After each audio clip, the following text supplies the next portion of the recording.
그쵸?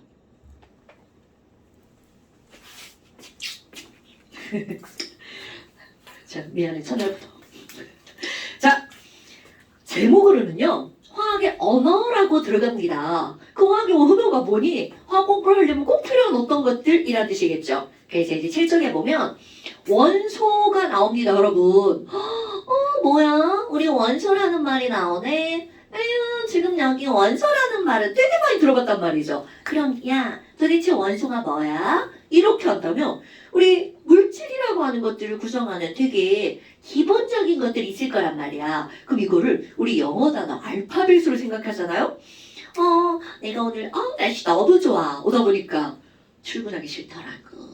날이 너무 좋아서 이런 날은 어디 빠져가지고 막 이렇게 바닷가 이렇게 가가지고 놀아야 되는데. 그런데 이런 아름다운 뷰티풀한 날씨야. 그럼 이 뷰티풀이라고 하는 단어를 잘라봐. 그 영어 외우려면 지금이야 너희 뷰티풀 한번 여는 걸 훌 지나가지만 옛날에는 B-E-A-U-T-I-F 이렇게 외울 거 아니야. 그럼 그런 거 하나하나를 자르면 알파벳이 나온단 말이야. 그럼 책 한 장을 해가지고 다 알파벳 잘랐어. 그래서 A는 A끼리 모으고 B는 B끼리 모으고 C는 C끼리 모을 거야. 그럼 그 수많은 종이 한 장을 이루고 있는 그 알파벳들이 겨우 26종류밖에 안 된단 말이야. 어머, 그러면 이런 뷰티풀이라고 하는 단어를 사람 또는 물질, 책상, 지우개, 연필 이런 거라고 생각해봐. 그럼 걔네들을 자르고 잘라서 더 이상 화학적인 방법으로 쪼갤 수 없는 단위까지 가면 그게 알파벳처럼 생각하면 된다는 거죠.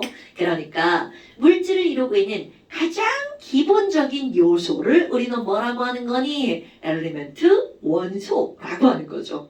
내가 여기다 쭉 이렇게 쓰지 않아도 맞아 그런 게 있지. 그런데 이런 원소들은 몇 가지니? 118가지가 된대요. 얼마 전에 118번 나왔어요. 나왔어요? 이게 도대체 뭐야? 그럼 이 얘기는 원소는요. 사람이 만든 것도 있다는 뜻입니다. 그럼 원래부터 자연계에 있던 원소도 있고 사람이 만든 원소도 있다는 얘기잖아요.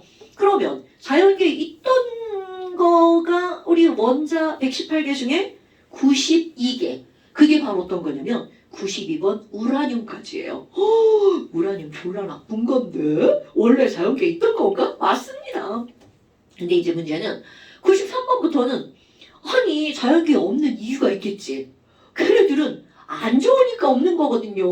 아니 근데 지랄하고 막 사람들이 막 원소를 자꾸 만들어내는 거야. 그러니까 걔네들은 이게 만들었죠. 그런데 조금 있다가 사라져. 왜? 불안정하니까. 그래서 자연계에 없던 것들이거든요. 근데 뭐 여하튼 중요한 건 원소는 만들 수도 있구나. 이런 거 기억하면 되고요. 그럼 이제 우리가 공부할 거 바로 뭐니? 원소를 한번 분류를 한번 해볼 거예요. 그럼 이제 원소 기호 옆에 칸이 있잖아요. 거기다 쓰는 거예요. 원소를 분류할 때 제일 먼저 분류할 수 있는 게 뭐냐면 전기가 통하냐 안 통하냐. 이거는 정말 어마무시하게 중요한 겁니다. 너네 봐봐. 우리 전기가 없다면 상상할 수 없지 않아요? 너네들이 잘 모르시면 나 옛날에 어릴 때 우리 집에 전기가 안 들어왔거든. 우리 집에가 아니라 동네 자체에 전기가 안 들어왔죠. 촛불 켜고 살았어요. 잘 모르죠? 등잔도 있어요. 이러니까 이제 나 겁나 나이 많은 것 같은데 나이 많아요. 근데 중요한 건 나이가 문제가 아니라 깡촌에 살았다는 얘기지. 그러나 이게 막 전봇대 이렇게 해가지고 막 이렇게 전선 연결하는 그런 것도 보고 살았어요. 그럼 뭐 여하튼 우리는 모든 물질들을 원소들도 마찬가지예요. 전기가 통하느냐 안 통하느냐 이렇게 나누는 게 매우 중요하다는 거죠. 그래서 전류가 흐르는 걸 우리는 뭐라고 하는 거니? 금속이라고 말한답니다. 기경아 아직 얼굴과 이름을 며칠 못 시켜가지고 기경아 철은 금속이 아니야? 당연하지. 뭐 이런 걸 물어? 그러면 나트륨은 금속일까 아닐까? 금속 아닐까요? 금속 아닐까요? 이거 뭐야? 너 영어식 표현하지 말고 금속이야 아니야? 금속입니다. 그런데 봐봐. 오이씨 나트륨이 금속이야? 어떻게 알지? 당연히 모르죠. 우리는 나트륨이라고 하는 거를 본 적이 없거든요. 금속을. 물론 무슨 영재원 가가지고 막 실험하고 이런 사람들 막 거기서 막 나트륨 금속 요만하게 줘요. 야 물에다 넣어봐. 어떤 일이 일어나나. 그렇게도 실험을 해봅니다. 그런데 보편적으로는 나트륨을 볼 기회가 별로 없다는 거죠. 그런데 중요한 건 내가 금속이야, 나 금속이거든? 이런 거를 이름으로써 알려줍니다. 그럼 이런 금속이라고 하는 건 말 끝에 어떤 느낌으로 끝나는 거냐면 륨, 튬, 슘 이런 느낌 있죠. 아니면 뭐 듐 이런 것들. 와 이렇게 말 끝에 이름에 륨, 튬, 슘으로 끝나잖아. 이런 것들을 우리는 뭐라고 하는 거냐면 금속이라고 말합니다. 근데 이름을 붙이다가 실수한 게 있어요. 그게 바로 뭐냐면 이거는 진짜로는 금속인 줄 알고 붙인 거예요. 그런데 나중에 보니까 금속이 아닌 거야. 이게 바로 어떤 거냐면 헬륨이랍니다. 아마 그러면 단 헬륨은 륨으로 끝났는데 얘는 금속이 아니야. 이렇게 이름으로써 우리는 금속인지 아닌지 좀 알 수 있는 게 있습니다. 그런데 이게 모든 게 다 이런 건 아니에요. 처음부터 이렇게 붙여놓은 건 아니었거든요. 그런데 비금속은 뭐니? 비금속은 말 끝에 소자로 끝나도록 우리에서 번역을 한 거야. 그러니까 비금속, 수소, 산소, 질소, 탄소, 금속, 염소 이런 것들은 다 비금속이라는 거야. 어머, 아니 그럼 이건 이름은 그래. 그럼 성질은 어떤데? 금속과 비금속을 구별하는 가장 중요한 성질이 바로 어떤 게 나오니? 전기가 잘 통한다는 거. 금속은 전기전도성이 매우 좋습니다. 그런데 이 전기와 열은요 함께 들어가요. 전기전도성, 열전도성이 매우 좋아요. 어머 그러면 또 우리 금속이 되게 중요한 게 나오는데요. 정우야. 누구야 정우? 나 이름 잘못 불렀나? 미안해. 정우야. 정우 누구야? 이게 소심하게 이렇게 들어가야지 알지. 정우야. 금속은요 단단할까 무를까? 단단하죠? 5개념입니다. 이거는요 초등학교 때는 금속은 단단하다고 배웁니다. 근데 그건 잘못 배운 게 아니고요. 일상생활 속에 존재하는 금속은 다 딱딱합니다. 이거로 맞으면 한 대 맞으면 죽을 것 같죠? 유리도 없어 씨. 그런데 우리가 배우는 금속은요 이런 금속이 아니라 순수한 금속을 배웁니다. 어머 그럼 얘는 뭔데요? 이런 것들은 원래 순수한 금속은 물인데 만약에 물은 걸 차고 다녀봐. 여기 부딪히면 틱 모양 변하고 막 이렇게 하면 또 어디로 떨어져 나가고 막 그런단 말이야. 그러니까 얘는요 여러 종류의 금속을 합쳐서 만든 합금이죠. 그럼 얘 봐봐. 이거 금 맞아요.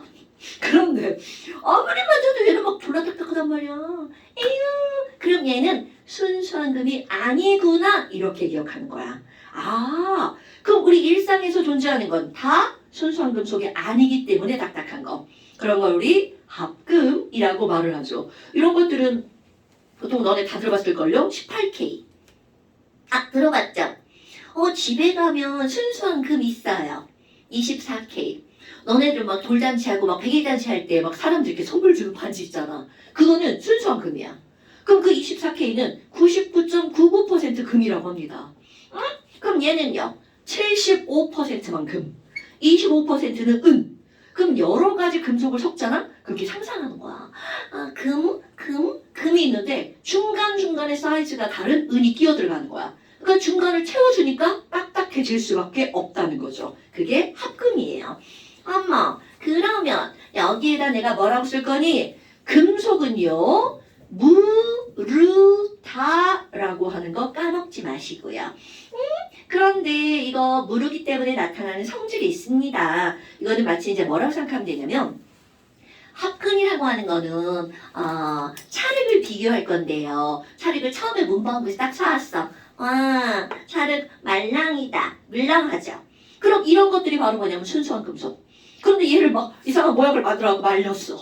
그럼 얘 졸라 딱딱하죠. 그런 게 바로 합금이라고 생각하면 됩니다. 그런데 마른 찰흙 말고 안 마른 바로 사온 걸 조금 떼가지고 손에다 놨어.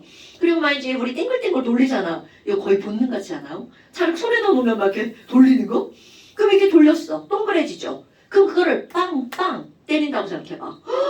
그럼 벌써 상상되죠? 옆으로 쭉 펴진단 말이죠. 그럼 이렇게 펴지는 건 무르기 때문에 나타나는 거야. 그럼 이런 펴지는 성질을 자 한자어로 씁니다. 펼전자를 쓰죠. 이런 거 꼭 아셔야 됩니다, 여러분. 전성이 크다. 그런데 이제 너네들 전성이 뭔지 알아야 됩니다, 여러분. 전성은 펴지는 성질이야. 펴짐성. 그리고 또 그 동글동글한 거를 쫙쫙 펴는 게 아니라 막 비벼. 막 이렇게 막 비비면 어떻게 되면 삐비비비 하고 막 길게 삐져나오죠. 그럼 이런 걸 길게 늘어나는 거죠. 이런 걸 우리는 뭐라고 하는 거니? 연한 성질, 연성이 좋아. 그럼 연성을 우리말로 또 바꿔야 되겠죠. 이런 연성을 뭐라고 하는 거니? 길게 뽑아져 나온다라고 하는 뽑힘성이라고 말합니다. 근데 이제 이런 단어들을 내가 너네들한테 지금 이거 외우라고 하는 겁니다. 왜냐하면 실제로 이제 고등학교 가잖아요. 정말 화학 문제는 너무 더럽고 치사해요. 이건 실제 작년 시험 문제예요. 중고 시험 문제인데요. 뭐라고 나오냐면 이렇게 나옵니다. 금속은 아이고 넓게 펴지는 연성이 있어. 이렇게 시험 문제 나오는 거야. 그럼 금속은 펴지기도 하고 연성도 있잖아. 그런데 펴지는 걸 연성이라고 하지 않죠. 이렇게 시험 문제가 쪼잔하게 나옵니다. 그래서 너네들은 이걸 이렇게 해서 와 펴짐성이 전성이구나. 근데 이거 한자어입니다. 펼전자. 오케이? 어머 별거 아니구나. 네 별거 아닙니다. 이거는 그냥 한자어 공부하는 거라고 생각하시면 되고요.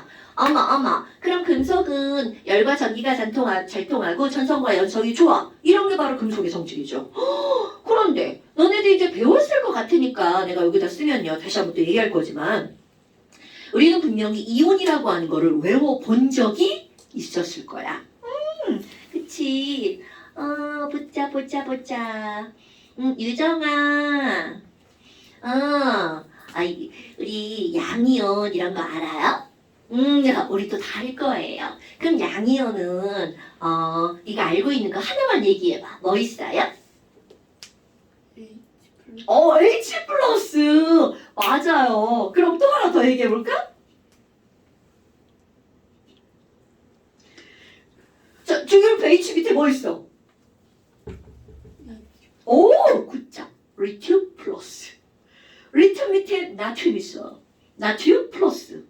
그런데 바로 어떤 거냐면 수소 빼고입니다. 수소 빼고. 금속은요. 양이온으로 존재합니다. 자, 금속은요. 그 이온에 있잖아. 양이온으로만 존재합니다.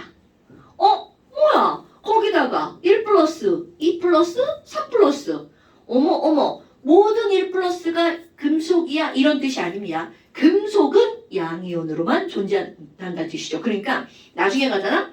이게 세트 단어입니다. 금속 양이온. 그럼 이 말을 뒤집으면 비금속은 음이온으로 존재한다는 얘기죠. 금속 양이온, 비금속 음이온. 요렇게 말이 같이 들어가는 거야. 그러면 비금속은 맞네요. 당연히 이거와 성질은 다 반대겠죠. 말 끝에 뭐뭐뭐 소자로 끝나는 거 이게 바로 비금속입니다. 전기도 안 통하고요. 열도 안 통하고요. 전성도 없고요. 연성도 없어요. 이게 바로 비금속이라는 거죠. 물론 아주 특별한 친구도 있죠. 비금속임에도 불구하고 전류가 흐르는 특별한 케이스가 있죠. 그게 바로 흑연, 연필심. 그런데 걔네들은 탄소라서 전기가 통하는 게 아니고 흑연의 아주 특수한 구조 때문에 전기가 통하는 건데 그거는 뒤에 가서 배울 거고요. 그럼 비금속은 아까 여기 있잖아요. 자, 이거 단어에 잘 봐. 금속은 양이온으로만 존재한다고 쓸 거고요. 비금속은 이온으로 주로 존재한다. 이렇게 씁니다. 그럼 아까 얘기한 것처럼 수소는 비금속임에도 불구하고 양이온이구나. 그런데 나중에 가면 수소는 H-도 있다는 걸 배웁니다. 아니 그러면 이런 게 있네? 근데 이렇게 막 금속, 비금속 전기가 통하냐 안 통하냐 막 무자로 딱 잘라지나? 그렇지 않다는 거죠. 금속인데도 불구하고 전류가 쭉 덜 흐르는 거. 비금속임에도 불구하고 전류가 쭉 흐르는 게 있죠. 그래서 이제 이런 것들을 일컬을 때 우리 어떤 단어를 쓰냐면 금속은 전기가 잘 통하니까 도체라고 부르죠. 그럼 비금속은 전류가 잘 흐르지 않으니까 뭐라고 그래? 그렇죠. 아니면 절연체라고도 부르죠. 근데 거기서 이 도체랑 부도체랑 이렇게 막 애매한 애들 반만 통하는 친구들 있단 말이죠. 다 아는 단어들 바로 뭐가 나오는 거야? 반도체라고 하는 게 등장을 하죠. 이건 영어로도 세미컨덕터 이렇게 들어갑니다. 아니 그러면 얘는 금속, 비금속이죠. 그럼 이건 뭐라고 하는 거냐면 앞에다가 준자를 붙입니다. 준금속. 그럼 얘네들은 어디 있는 거냐면 주기율표에 보면 주기율표에 이 금속은 왼쪽에 있고요. 비금속은 오른쪽에 있어요. 그럼 이런 준금속 같은 경우는 그들의 가운데쯤 어딘가 있거든요. 그러면 이런 반도체로 쓰이는 것들 가장 대표적인 게 뭐가 있니? 종우야 혹시 반도체로 쓰이는 나 자꾸 종우 맞죠? 나 이름 자꾸 외워야 되는데 종우야 반도체로 쓰이는 거 하나 알고 있는 원소 뭐 있어요? 응? 왜 저기 미국에 가면 그 실리콘밸리 뭐 이런 데 있잖아요. 그래서 가장 많이 쓰이는 건 실리콘 이런 것들을 이제 우리 모래 속에 있는 석영으로부터 추출을 하냅니다. 자, 실리콘 우리말로는 규소라고 하죠. 그리고 또 하나는 좀 비싸지만 GE라고 하는 게 있어요. 이거는 독일이에요, 독일. 저마늄이라고 하는 거죠. 옛날에는 요거 콩글리시로 게르마늄 이렇게 불렀는데 요즘엔 이름이 다 영어로 바뀌어가지고 저마늄이라고 부릅니다. 네, 이제 가장 대표적인 건 규소 쓰고요. 그러면 원소를 분류할 때는 이렇게 분류를 하죠. 그래서 이제 우리가 해야 할 일. 이들의 기호를 좀 외워야겠죠. 졸라 쉬워. 자, 그 왼쪽에 한번 봅시다. 원소 기호가 있죠. 자, 여러분 아는 것만 한번 써봅시다.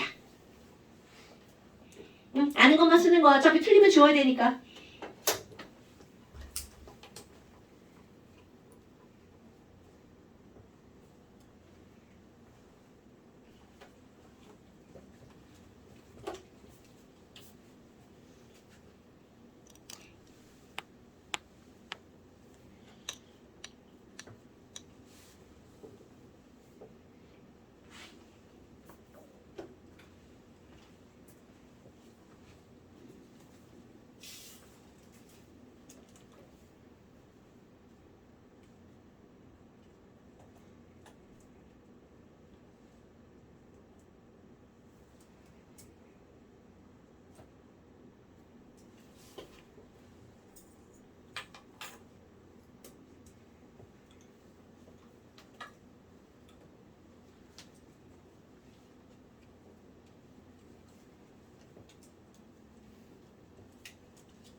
원소 기호는요.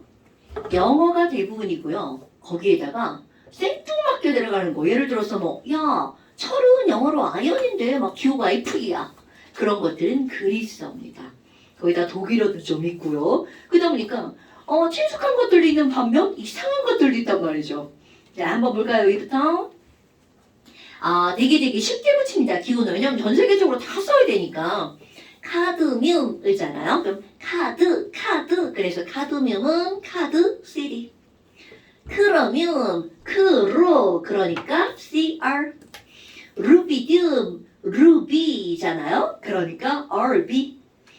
거기다가 아이오딘. 이것도 되게 쉽죠. 아이오딘. 이렇게 영어로 들어가는 건 되게 쉬워요. 아이오딘, 아이. 그 다음에 또 백금이죠. 백금하고 내가 가르치고 이제 백금을 영어로 써놓은 거야. 근데 굉장히 친숙한 단어죠. 플래티넘. 야 플래티넘 나 상 받았어. 그러면 졸라 좋은 상 받은 거잖아. 이거 비싼 겁니다. 백금. 그럼 백금은 플래티넘의 PT. 근데 이제 수은 같은 게 지랄이야. 수은은요.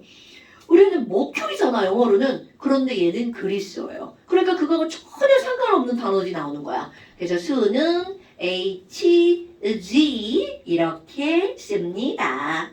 그리고 이제 그 밑에 납도 마찬가지로 그리스어인데요. 영어로는 리드예요. 그런데 납은 PB 왠지 막 이렇게 해서 납하면 막 비읍 들어가니까 PB 할 때 비 이렇게 하면 조금 잘 까먹죠. 납은 PB.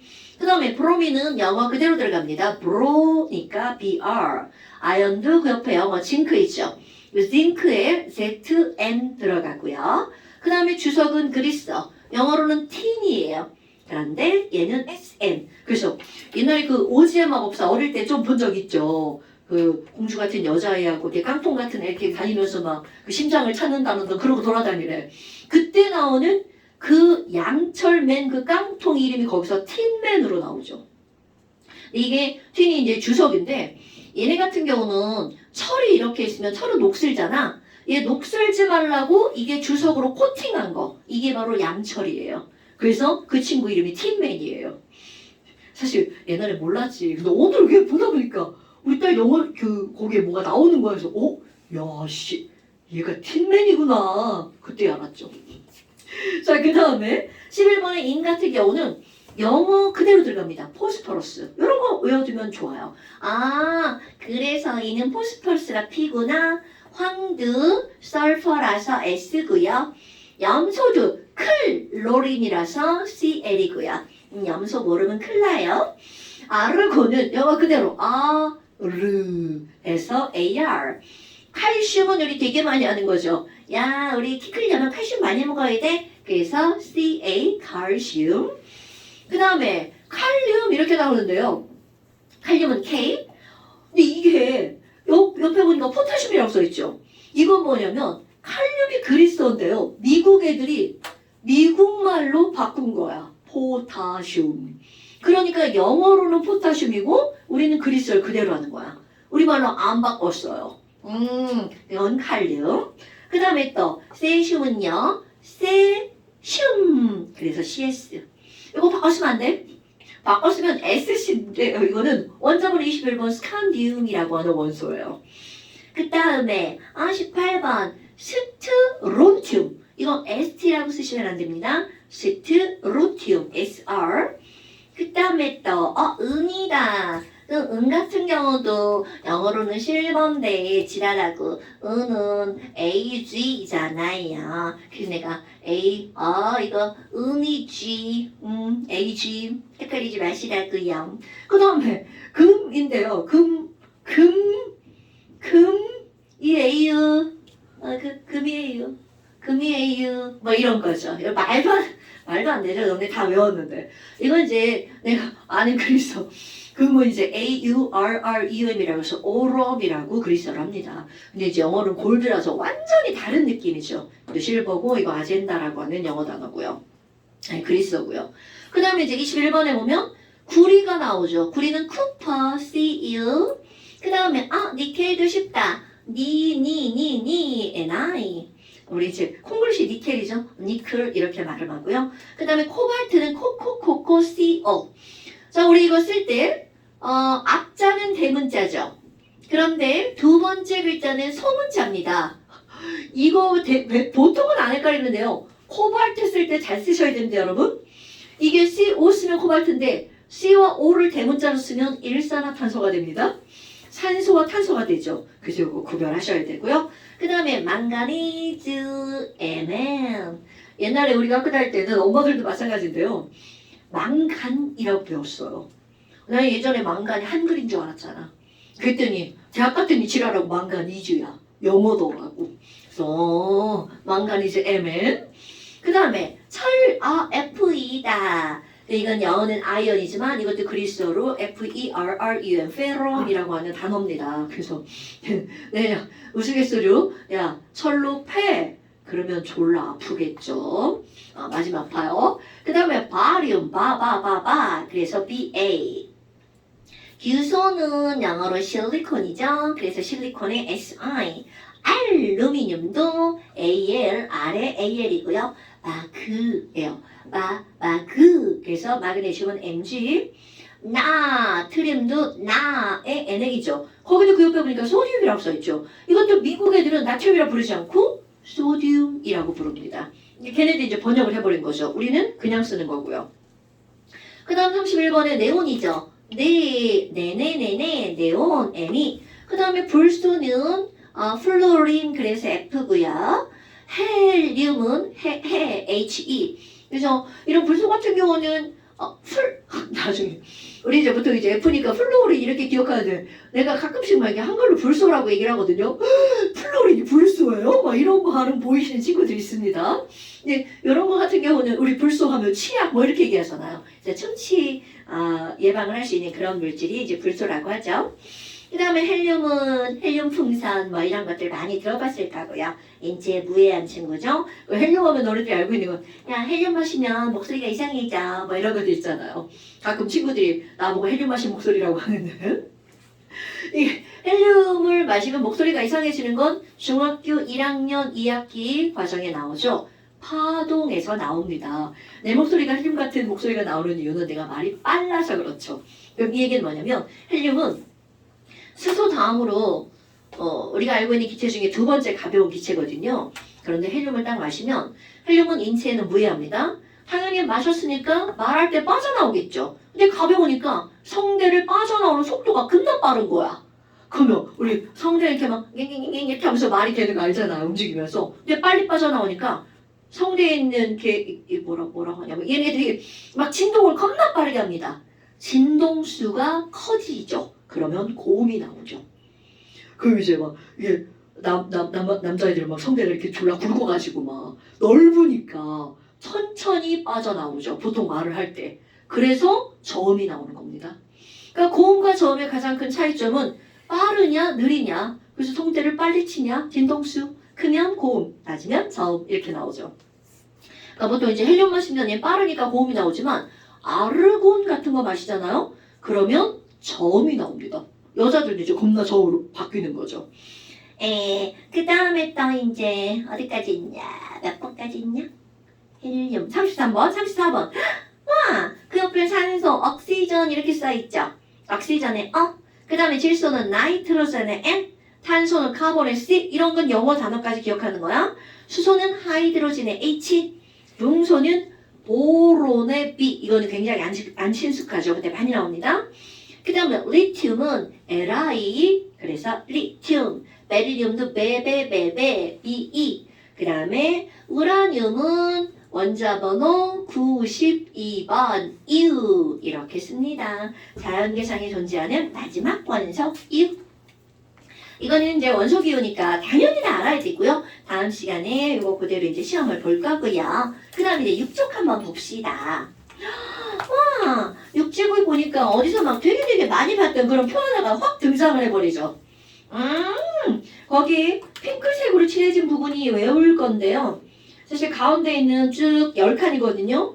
모르는 것들 막 들어가죠. SC 스칸디움, TI 타이타늄, V 바나듐, 크로뮴, 망가니즈, 철코, 니구, 막 이렇게 들어가는데 여기는 안 외울 거예요. 원자번호 1번부터 20번까지는 필수입니다, 여러분. 주기율표는.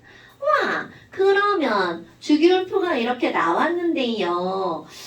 도대체 이 주기율표는 우리는 지금 누가 만든 걸 쓰고 있니? 는 시험 문제 나오지 않습니다. 그럼 중요한 건요. 도대체 주기율표에 수소가 1번인데 수소는 왜 1번이야? 이런 것들이 시험 문제 나옵니다. 수능에도요. 그러니까 지금 여기서는 주기율표가 나오는데요. 옛날 주기율표를 만든 역사도 있겠죠. 근데 지금 이거는 원자 번호 1번, 2번, 3번, 4번 이렇게 배열된 건데 예전에 1800년대 중반에 멘델레예프 사람 까먹어도 돼요. 라는 사람이 와 수소 1번 왜 1번이야? 이렇게 하잖아. 걔 제일 가벼워서. 그러니까 예전에는 가벼운 거부터 원자 번호를 매겼어요. 그런데 1900년대에 들어왔는데 기계가 발달을 하잖아. 그 기계를 가지고 지금 쓰는 주기율표입니다. 모즐리라는 아저씨가 있었어요. 물론 사람 이름 외우지 않아도 돼요. 이 모즐리라는 사람이 원자에다가 엑스레이를 쪼입니다. 그 우리 막 치과에 가가지고 엑스레이 쪼이면 막 살은 안 나오고 막 이하고 막 뼈가 나오잖아요. 그것처럼 엑스레이는 사실 에너지예요. 별거 없어요. 그러니까 원자에다 에너지를 팡 쏘이잖아? 그런데 그 에너지가 반사돼서 튕겨져 나온 거야. 근데 그 원자들마다 튕겨져 나오는 에너지량이 다 달랐다는 거야. 그래서 그 에너지량에 따라서 원자 번호를 매깁니다. 그랬더니 그 전에 멘델레예프가 원자, 가벼운 순서도 했던 거하고 거의 비슷해. 그런데 몇 군데가 살짝살짝 뒤집히는 거야. 그리고 나서 이 사람이 새로운 주기율표를 발표를 합니다. 그랬더니 막 멘델레예프 제자들이 막 너 미쳤냐? 우리 스승님이 이렇게 만든 걸 네가 바꾸다니. 그랬는데 결국은 모질리가 만든 걸 지금 쓰고 있습니다. 그럼 도대체 이 사람이 한 그것은 결국 무엇 때문이니? 라고 하는 걸 이제 오늘 배우는 거죠. 그럼 일단 주기율표를 외워야 되겠죠. 자, 주기율표에서 가장 왼쪽 위에 원자번호 1번 수소죠. 그럼 원자번호 2번은 오른쪽으로 가서 헬륨이죠. 그러면 이거는 그냥 수헬 이렇게 외웁니다. 거의 다 외우고 있을 거라 생각을 하는데요. 그래도 시험은 꼭 봅니다. 그러면 2는 바로 뭐냐면 첫 번째 가로줄에는 원소가 2개가 있구나. 수헬 이렇게 끊어 있습니다. 그 다음에 수소 밑에 리튬이 있고요. 그 옆에 베릴륨이 있죠. 그리고 여기에 10칸이 떨어집니다, 여러분. 그거 10칸이 떨어지는 거야. 보통 우리가 할 때는 이 10칸 별로 신경 안 쓰지만 이제는 신경 쓰셔야 됩니다. 그리고 붕소, 탄소가 있네. 질소, 산소, 플루오린, 네온. 외웠던 거 좀 기억하셔야 되고요. 그럼 이런 것도 이제 외울 때 어떻게 외우든 너네들 마음인데요. 보통은 이렇게 앞자만 따서 외우잖아요. 리베. 우리 리베는요. 독일어로 사랑한다는 뜻이에요. 그래서 I love you 그러면 독일어 ich liebe dich 사실 그거밖에 몰라요.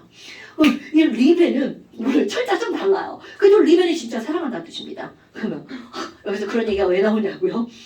리베 나 누구를 사랑하냐면 비씨 사랑해. 우리 딸이 박씨거든. 박씨 비씨 말도 안 되게 하는 거야 지금. 그러면 나 리베 박씨인데 걔 사랑하는 마음이 어떤 줄 알아? 콩글리시 노프네, 노오프네, 리베 박씨 노프네. 그래서 이거 8개를 외우는 거야. 리베 박씨 노프네. 그래서 나는 걔한테 내가 알고 있는 뭔가를 주고 싶은 거야. 사랑하니까. 그래서 나만 알지. 나트륨, 마그네슘, 알루미늄, 규소죠. 나만 알지. 나만 알고 있는 PS 콜라를 걔한테 줄 거야. 그랬더니 그놈의 지지배가 그거 마시고 크크 트름을 하더라. 그래서 너희들이 외울 때 끊어 읽을 때 2개, 8개, 8개, 2개 이렇게 끊어 읽으셔야 됩니다. 2882 엄청 중요한 겁니다. 그래서 수헬, 리베비씨, 노오픈에 나만 알지 PS 콜라 크카. 수헬, 리베비씨, 노오픈에 나만 알지 PS 콜라 크카. 이렇게 외우는 거야. 그러면 이게 이제 가로로 외웠어. 가로로만 끝나지 않습니다. 반드시 또 세로로. 뭐냐 이거? 수소, 리튬, 나트륨, 칼륨이죠. 그럼 이거 수리나카 미안해 수리나카. 그런데 여기다가 조금 더 외울 겁니다. 루비디움, 세슘, 프랑슘. 이거 프랑스 할 때 프랑슘입니다. 수리나카 루세프. 그럼 이거 베마카죠? 베마카.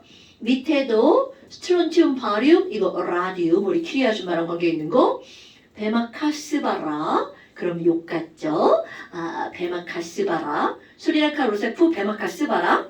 자, 여기 새로 외웁니다. 세 번째, 붕알. 그래서 이거 보통 이제 세 번째 줄에 3붕알 이렇게 외우기도 합니다. 그 다음에 네 번째 세로 줄에 탄소 규소잖아요. 사탄기육 이렇게 하기도 하고요. 나는 CSI가 CSI 어디서 들어봤죠? 그래.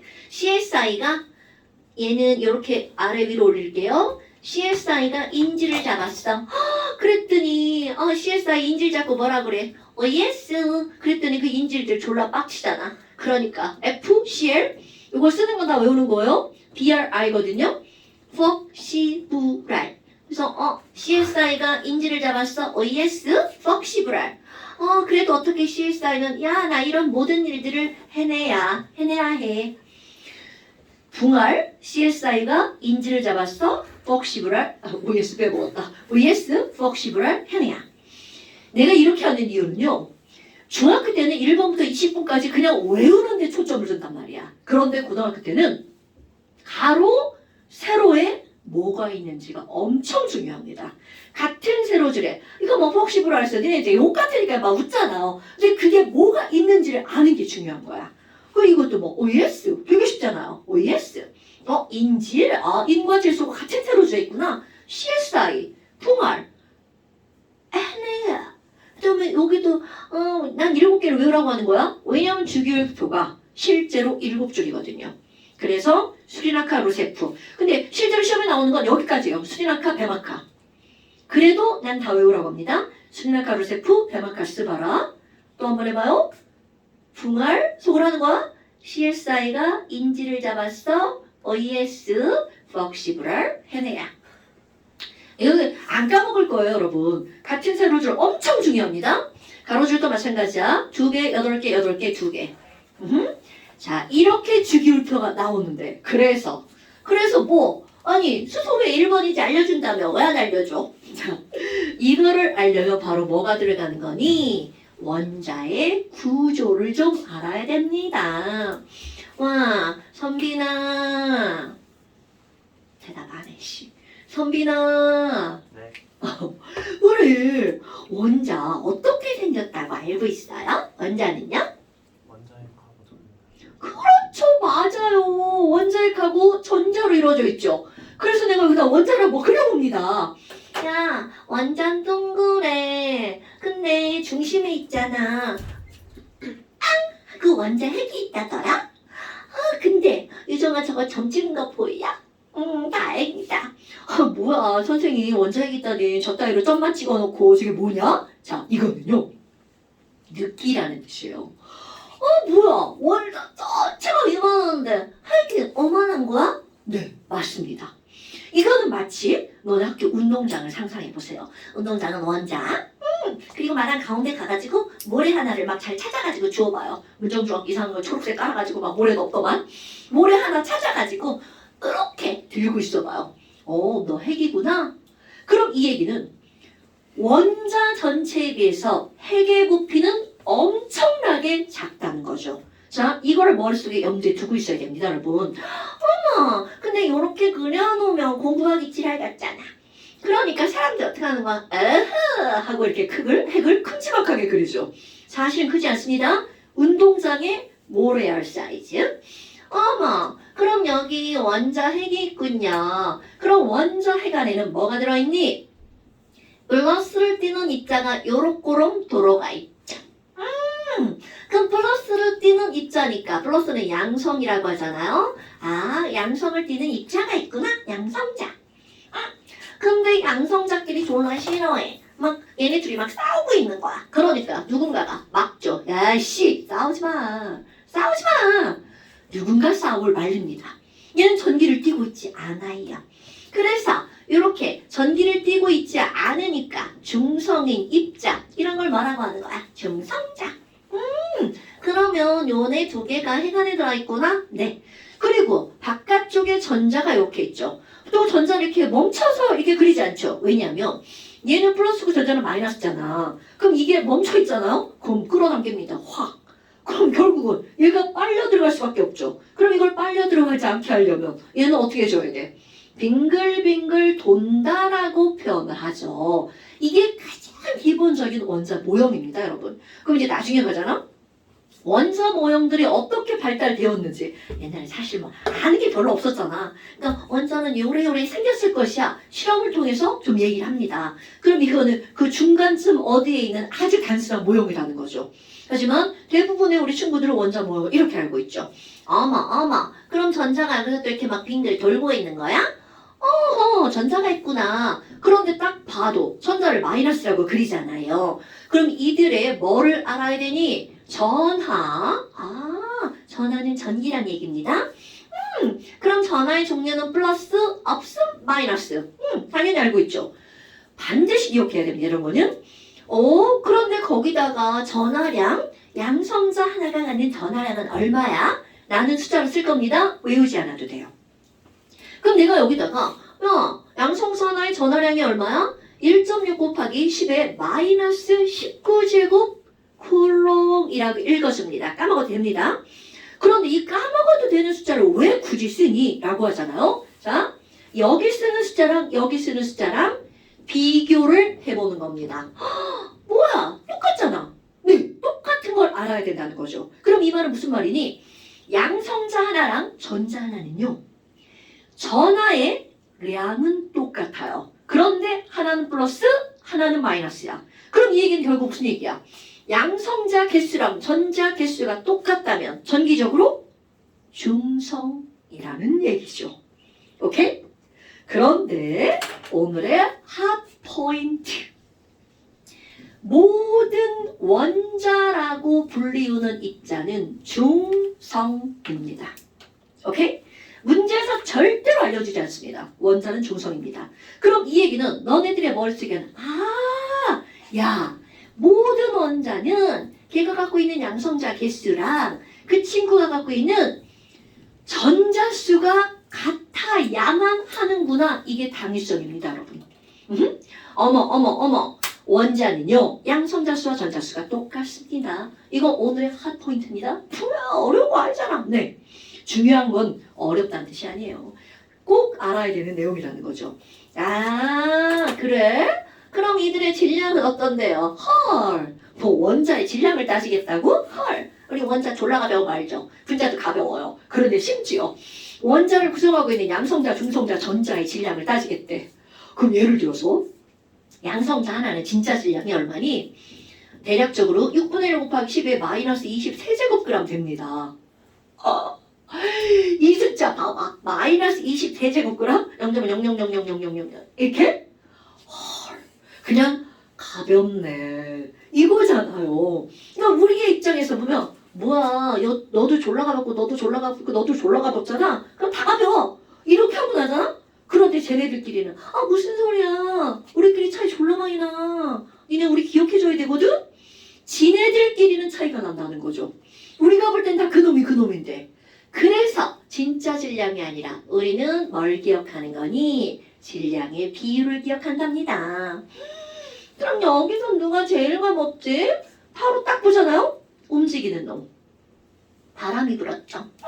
바람이 불면 난 머리가 짧아가지고 잘 안 움직이는데 막 이렇게 머리카락이 막 움직인단 말이죠. 몸은 가만히 있는데 어젯밤에 바람 겁나 불더라. 나 쓰레기 버리러 갔다 얼어 죽을 뻔했어. 아니 바람이 겁나 불어. 그럼 머리카락이 막 흔들리죠. 그 흔들리는 이유? 가벼워서. 그러니까 결국 이 입자들 중에서 여기 있는 전자들이 이렇게 움직이는 이유는 뭐니? 가벼워서. 그럼 얘를 기준으로 삼습니다. 전자의 질량을 1이라고 보잖아요.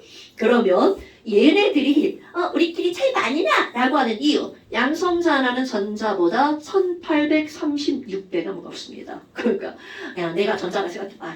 나보다 1800배가 무거워. 겁나 무겁죠. 상상을 해봐요. 내가 50kg인데 나보다 1000배가 무거워? 엄청나죠. 그러니까 이들끼리는 구별을 해줘야 된다는 거죠.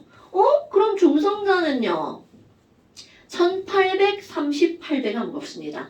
물론 이 숫자요. 정확하게 외우지 않아도 돼요. 근데 시험지에 나옵니다. 1800배 이렇게 쓰셔도 돼요. 그런데 중요한 건 여기다가 100배 이렇게 쓰면 안 돼. 엄청 무거운 거죠. 그런데 우리 이제 머리카락을 전자 취급했잖아. 머리 감다 오늘도 보니까 머리카락이 겁나 많이 빠져요.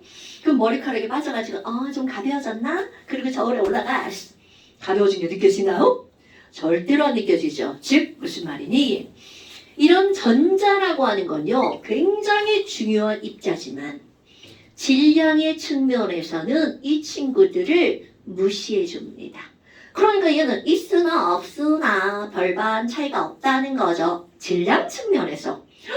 아니 그럼 이를 무시했어? 그러다 보니까 얘네들도 내가 이렇게 썼지만 사실은 이게 1837점 얼마거든요.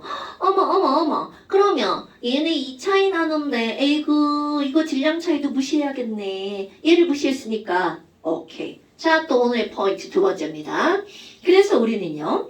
양성자와 중성자의 질량을 같도록 취급해버립니다. 그리고 이게 나중에 가잖아요. 이건 화학에서는 잘 안 배우는데 물리에 가면 이거 중성자를 막 이렇게 막 물리적으로 깨보잖아요. 화학적으로 못 깹니다. 물리적으로 막 깨보잖아요. 에너지를 가해서. 거기 안에서 세상에 양성자 튕겨 나옵니다. 헐! 그리고 전자도 튕겨 나옵니다. 이런. 중성자가 중성인 이유. 그 안에 양성자와 전자가 졸라 강한 힘으로 결합해 있습니다. 이게 중성자야. 그러니까 결국은 뭐냐? 중성자는 양성자랑 전자랑 같이 거네? 그러니까 얘를 사실은 무시한 게 아니라 여기다 갖다 집어넣은 거하고 비슷한 꼴이죠. 다 까먹어도 돼. 중요한 거. 우리는 양성자와 중성자의 질량을 같게 취급한다는 사실이 중요한 겁니다, 여러분. 오케이? 어머나. 그러면 우리 오늘의 포인트. 그래서 원자 번호는 뭔데? 이게 여기서 나옵니다. 원자 번호는요. 그 입자가 갖고 있는 양성자의 개수입니다. 아, 그럼 수소는 원자 번호 1번. 너 양성자 하나구나.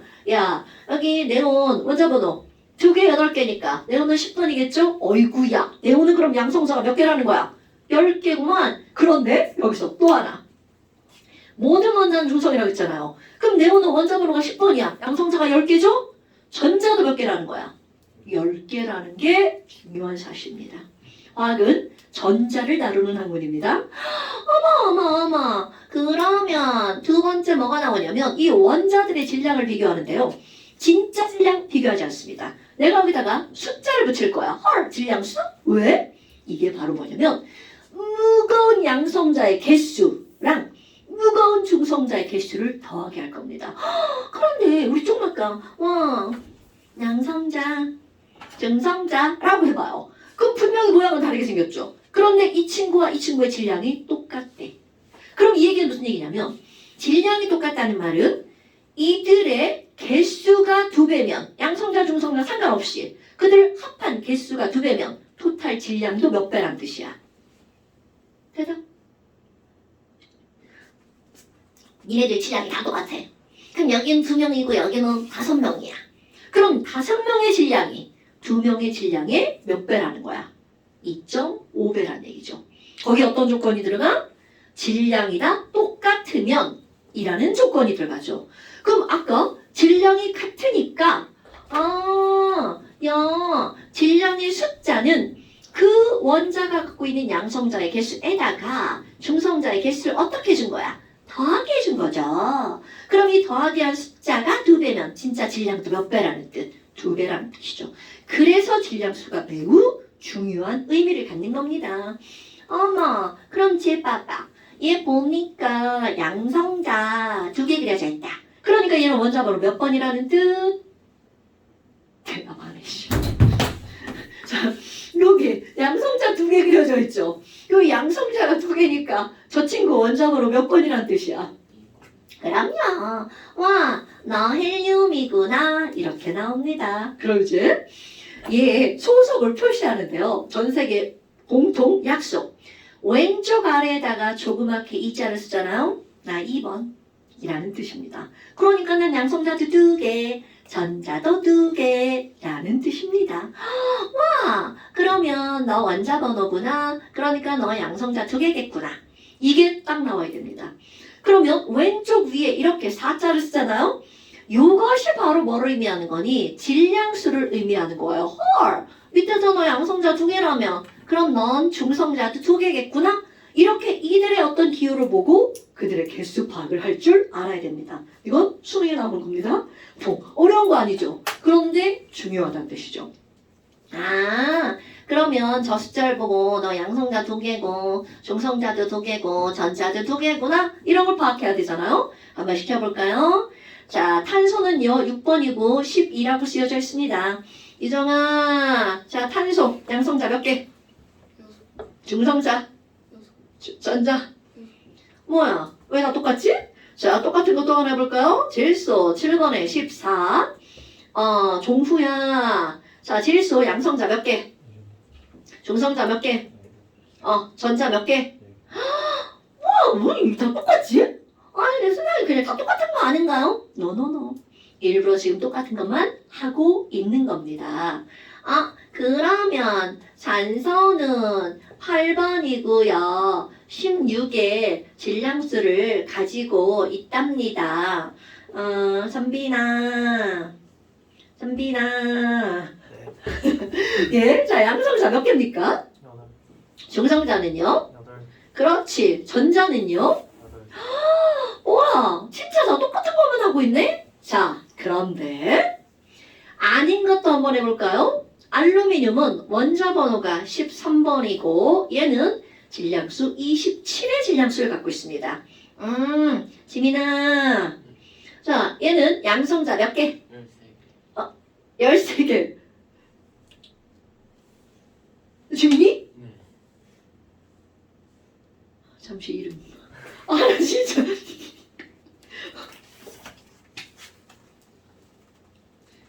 지민이, 종우, 기겸이, 유상이, 선빈이, 종원이. 아, 진짜. 미안해, 유상아. 지민아, 자, 얘 양성자 몇 개? 중성자, 14개. 전자. 13개. 왜? 하나 맞네? 원자 번호 더 늘려봐야지. F2 26번에 56의 질량수를 갖고 있어요. 딱 봐도 표시나죠? 종원아. 자, F2 양성자 몇 개? 26. 중성자 몇 개? 30. 전자 몇 개? 26개. 오야. 뭐야, 이거? 4개 남았네? 이런 찌라라고. 원자 번호가 많아지니까 충성자 개수가 1대1을 벗어나네? 어머나, 이런. 한 번 더 해볼까? 금은 원자 번호 79번. 197의 질량수를 갖고 있습니다. 유상아. 자, 금. 양성자 몇 개? 79개. 어머. 정성자는? 나 빼기 못해. 118개. 118개? 진짜 118이야? 난 빼기 못해. 그 전자는 몇 개? 79개. 9점. 헐. 겁나 많아졌죠? 이거 왜 이러지 도대체? 자, 여러분.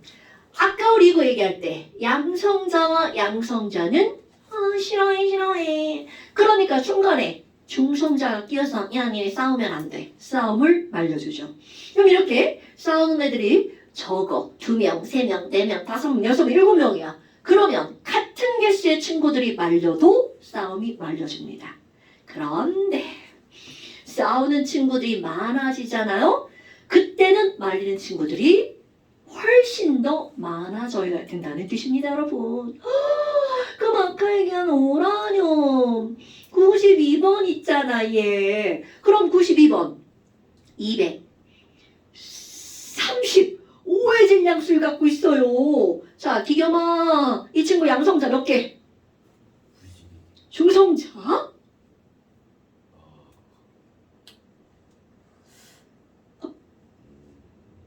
나 빼기 못해. 내가 하면 다 틀려. 143개 아닐까요? 다른 사람 1위 없죠? 143? 그러면 전자 몇 개? 9자. 이렇게 들어갑니다. 자, 그러면 이제 뭐가 있는 거니? 원자 번호가 작은 친구들은 얘네들은 같은 양이죠. 곱하기 1을. 그런데 여기로 가잖아요. 중성자가 1.5배까지 늘어납니다.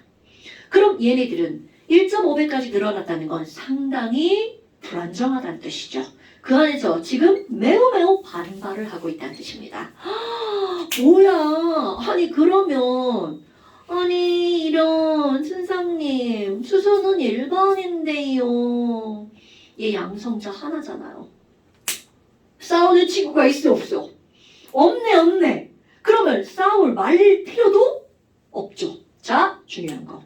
그렇다면 수소는 양성자 하나에 중성자는 있을 필요가 없다는 거죠. 그리고 바깥쪽에 전자 탈랑 하나로 이루어져 있습니다. 그러니까 수소는 핵과 전자야. 그런데 그 안에 중성자가 없다는 게 중요하죠.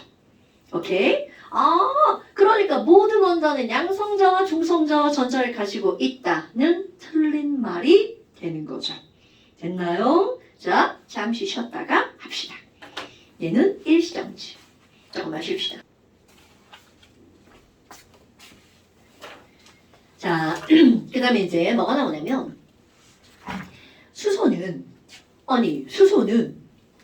원자번호 1번이야. 그럼 양성자 하나인데 중성자가 필요가 없다고 그랬잖아요. 그리고 바깥쪽에 전자가 하나가 이렇게 달랑 들어가 있네. 응? 어머나. 그래서 얘는 원자번호 1번이니까 왼쪽 아래다 H자 쓰죠. 그럼 왼쪽 위에다 질량수 주려고 하는데 줄하라고. 질량수도 1이네? 이런 것들이 우리가 일반적으로 말하는 수소입니다.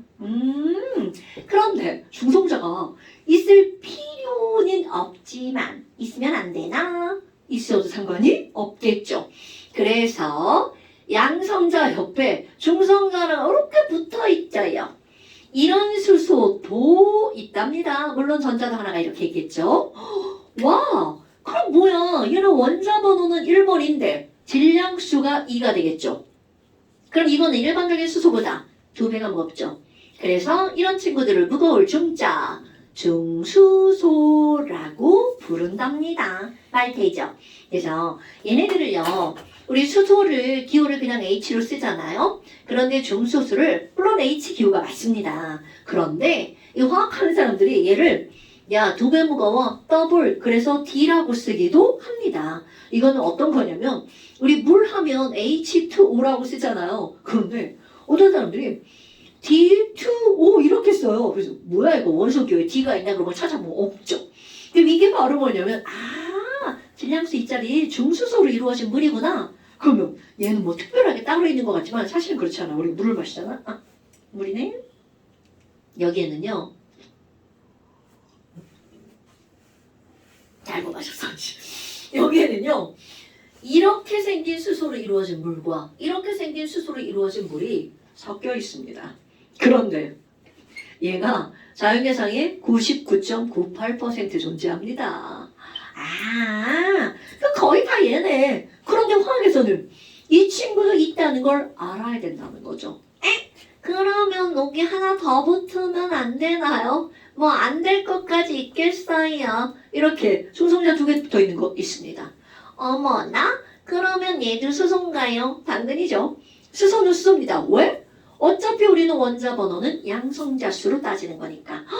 그럼 질량수 3이네? 그럼 얘는 몇 배가 무거운 거야? 3배나 무겁죠? 3중수소. 이거는 T라고 씁니다. 트리플. 엄마. 아니 그러면 얘네들도 우리 주변에 있나요? 네, 있습니다. 요 3중수소만 들어있는 그런 게 있어요. 근데 이제 제네릭 같은 건 실제로 이제 좀 불안정하겠죠. 왜냐면 되게 이제 이게 개수들이 좀 맞아야 안정한데 안 맞은 애들은 불안정하다는 뜻이거든요. 그럼 여기 있는 이 친구들은 불안정해서 막 이렇게 이상한 막 에너지를 막 내보냅니다. 그렇다고 우리 주변에 그게 막 맞냐 그게 아니에요. 근데 이런 것들은 어디에 있냐면 너네게 계단 올라가다 보면 어떤 애가 이런 거 서 있는 거 알죠? 뭔지 알죠? 그 안에 빛을 내는 거, 에너지를 내는 게 바로 삼중수소예요. 그 전기라고 생각하면 안 됩니다. 그 하나의 상식이죠. 근데 그게 왜 그래야 되냐면 건물에 불이 나거나 건물에 이상이 있어 전기가 다 끊겼어. 그러면 그게 만약에 전기였다면 그 불이 꺼지면 비상구가 어딘지 모르죠. 그러니까 그런 거하고 상관없이 빛이 나야 되죠. 그래서 거기에는 삼중수소가 들어있답니다. 그거 일부러 깨고 이러면 안 돼요. 별로 좋은 물질은 아니니까. 물론 나오면 이렇게 퍼져나가서 농도가 묽어지잖아. 그러니까 인체에 해롭고 이런 건 아니에요. 그런데 몰려있으면 안 좋죠. 뭐 여하튼 이런 것도 있죠. 와 그런데 그럼 얘 봐봐요. 얘요 질량수 1짜리잖아요. 질량수가 1짜리 수소도 여기다가 딱 써줍니다. 2짜리 수소도 같은 자리에 써줍니다. 3짜리 수소도 같을 동자 자리 위자 같은 자리에 쓰여집니다.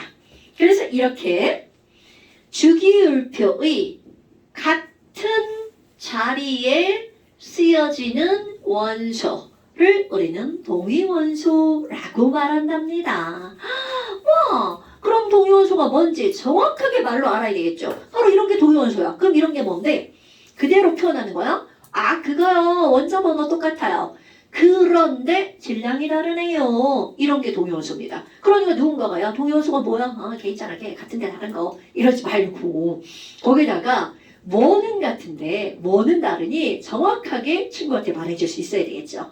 걔네 같은 원소야. 그러니까 같은 원소니까 원자 번호가 똑같거든. 그런데 아이고 그째 누구는 가볍고 누구는 무겁다더라. 질량수가 다른 원소. 이런 걸 우리는 동위원소라고 하고요. 그럼 두 번째 말 바꾸기. 조금 아까 원자 번호는 양성자수라고 했단 말이죠. 그러니까 그래서 걔네 있잖아.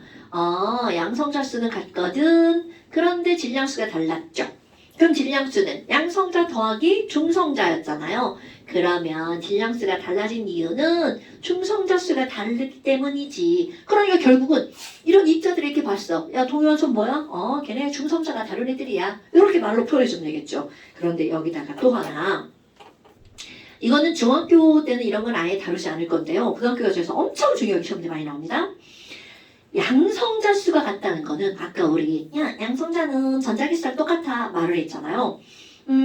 아까 내가 지나가는 말로 화학이라는 거는 전자를 공부하는 학문이 화학이라고 했잖아요. 그럼 얘네들은 전자 개수가 다 똑같아. 그럼 이 말이 무슨 말이니? 얘네들은요, 바로 화학에서 다루어지는 모든 성질, 화학적 성질은 똑같습니다. 그러니까 H2O도 물이고 D2O도 물이에요. 둘 다 맛있네. 물은 맛있네. 하는 화학적 성질이에요. 그러면 얘네들은 화학과 상대적인 단어 물리잖아요. 얘네들은 물리적 성질은 다릅니다.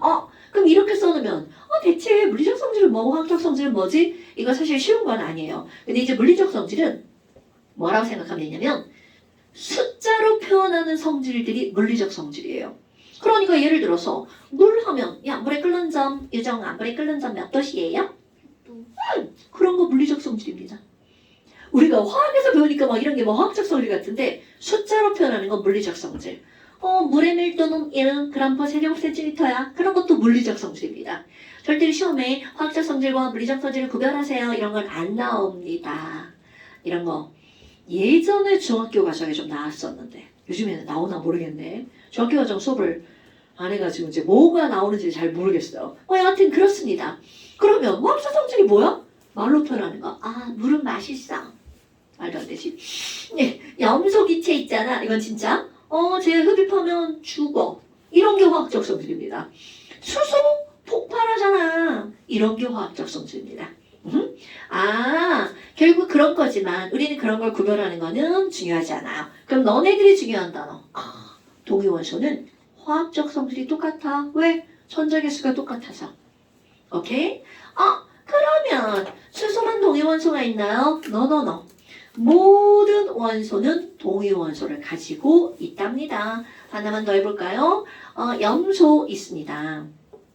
염소는요, 원자번호 17번이고요. 이거 이제 너네들 금방 알아야 됩니다. 근데 염소 여기 있잖아요. 이 주기율표가 중요한 이유는 염소 위에 2개랑 8개가 있잖아요. 이게 10번이죠. 합치면 10개야? 그럼 여기까지 합치면 18개인데 그것에 바로 앞에 있죠. 그러니까 원자번호 몇 번? 17번. 바로 나와야 됩니다. 원자번호 엄청 중요한 거예요. 그럼 원자번호 17번인데 얘 질량수 35다. 그런데 이런 것만 있는 줄 알아? 얘는 17번인데 37짜리도 있어.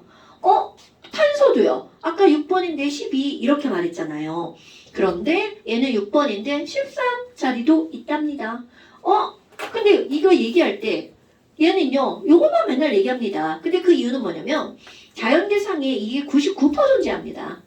아까도 얘가 99.98% 존재한다며. 그러니까 대부분 말하는 수소는 다 이겁니다. 특별히 이걸 말할 땐 앞에 중자를 꼭 붙이죠. 중수소. 그런데 요거는 또요. 한참 배우다 보면 맨날 나옵니다. 이게 나오는 이유 중에 하나는 이건 한쪽으로 몰빵이죠. 99%. 그런데 얘네들은요. 요게 75%. 이게 25% 존재하는 거야. 얘는 한쪽으로 몰빵하지 않죠. 이게 뭔가에서 시험 문제에 계속 나옵니다. 수학적으로 확률로 나오게 됩니다. 나중에 가면 또 나올 거예요. 시험 문제 이제 맨날 또 시험 봅니다. 그럼 여하튼 이런 동위원소가 바로 이런 개념이구나 라고 하는 걸 절대로 까먹으면 안 되겠죠. 그 다음에 이제 그 밑에 어떤 단어가 나오냐면 아마 이런 단어는 처음 들어봤을 수도 있어요. 동소체라는 단어가 나옵니다. 그럼 아까는 내가 이거 뭐였어? 너네 이런 거 한자어 쓸 줄 알아요? 가딜동자에다가 자리자야.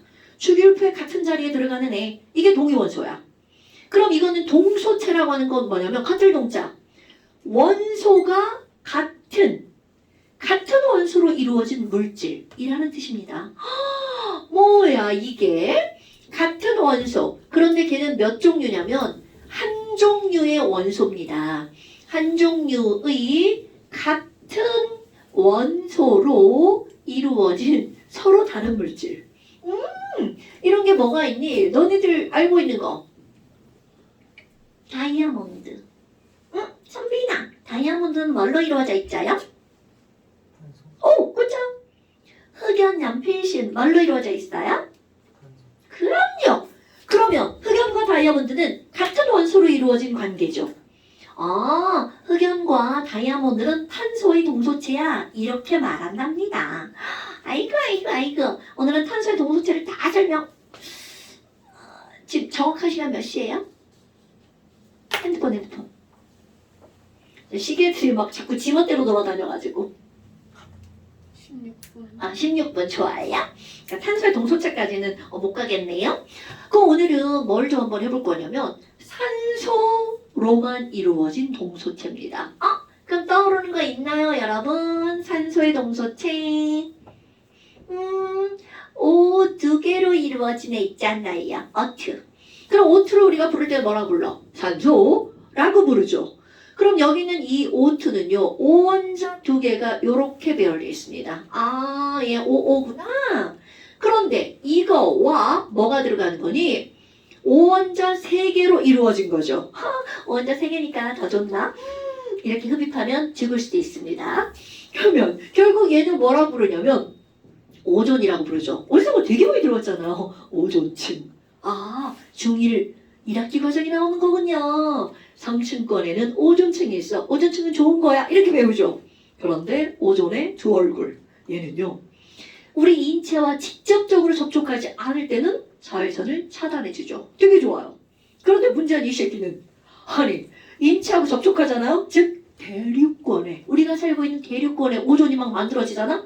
그러면 뉴스에 나옵니다. 오존 경보. 경보가 내려요. 그럼 거기에 노약자들은 외출을 삼가해 주세요. 진짜로 그렇게 나옵니다. 근데 만약에 오존이 어느 정도 농도 이상이 되잖아요. 그럼 노약자뿐만이 아니라 우리 젊은이들도 밖에 나가면 안 됩니다. 그럼 얘는 뭐야? 얘는 어떻게 생겼냐면 오하나가 살짝 이렇게 꺾어져 있어요. 이렇게 꺾어진 오 하나가 더 붙잖아? 그러면 얘는 굉장히 또 안 좋은 물질이 된다는 거죠. 그럼 이런 오존은요, 안 좋다고 했잖아요. 세포를 죽이는 역할을 합니다. 왜 죽여요? 이런 기작들은 뭐 아주 깊은 이제 화학이니까 다 필요 없고요. 그럼 얘네들은 세포를 죽인다는 건 균을 죽인다는 거잖아요. 살균. 좋은 거네. 당연하죠. 살균, 소독. 그럼 되게 좋은 거지만 문제는 이게 사람에게 작용이 되면 사람의 세포도 죽일 수 있다는 얘기죠. 그러니까 얘네들은 인체에 유해하다고 표현을 하죠. 그래서 뭐 요거는 냄새로는 비릿한 냄새가 나고요. 그리고 머리를 아프게 하는 두통. 근데 이게 이제 어디서 만들어지냐면 너네들이 쓸 일은 별로 없는데 옛날에 대학 다닐 때 이제 대학교에서 아르바이트를 하는데 지금은 인쇄로 이렇게 뽑잖아. 옛날에 복사기가 있어요. 그럼 복사기, 대형학원에 가면 복사기 있죠. 이렇게 덮어가지고 막 이렇게 찡찡 왔다리 갔다리 하면서 막 거기서 퍼런 빛 왔다 갔다 하죠. 본 적 있죠. 그 퍼런 빛이 약간 자외선 파장이거든요. 근데 그 자외선 파장은 O2, 산소 기체를 쪼개가지고 뭐 이런 건 좀 그런데 O2를 쪼개잖아요. O원자로 쪼개집니다. 이 O원자는 이웃하는 O2에 붙어서 O3가 됩니다. 이게 기작이야. 아주 단순하게 쓴 겁니다. 그 복사기 주변에서 오존이 엄청 만들어져요. 그럼 그 복사를 한 1시간쯤 하고 나잖아요. 머리가 띵글띵글 아파요. 사실 옛날엔 몰랐죠요. 그런데 이런 것들이 이제 학습을 하다 보면 지금은 너네들 안 배우는데 예전 교육 과정에서는 저런 것들을 되게 자세하게 다뤘어요. 그래서 오존이 이렇게 만들어지는 거구나. 그래서 알죠. 뭐 대학 다닌다고 다 아는 거 아니야. 전공이라고 다 아는 거 아니에요.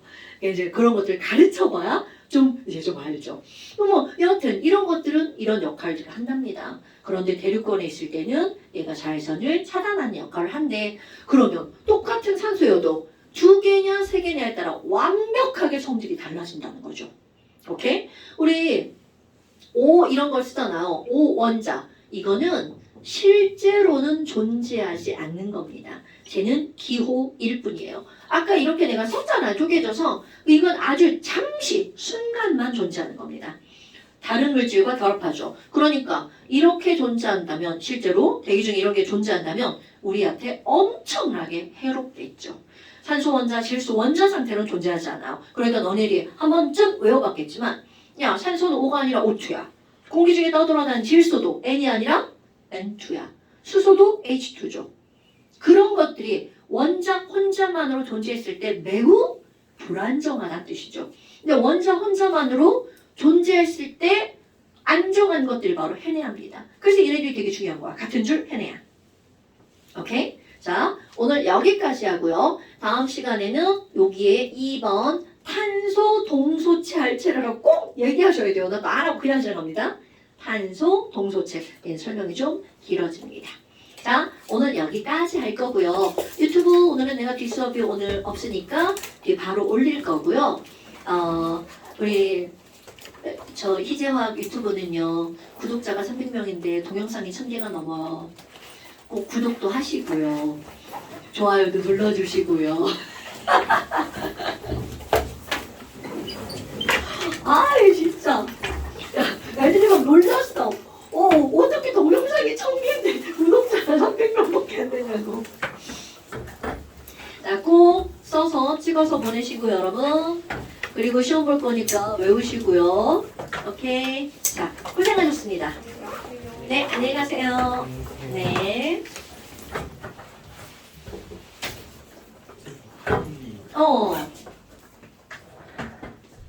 네, 이렇게.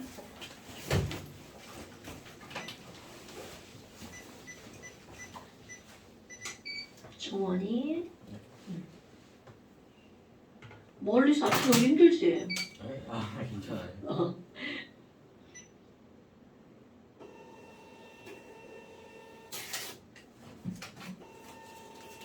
감사합니다. 잘 가.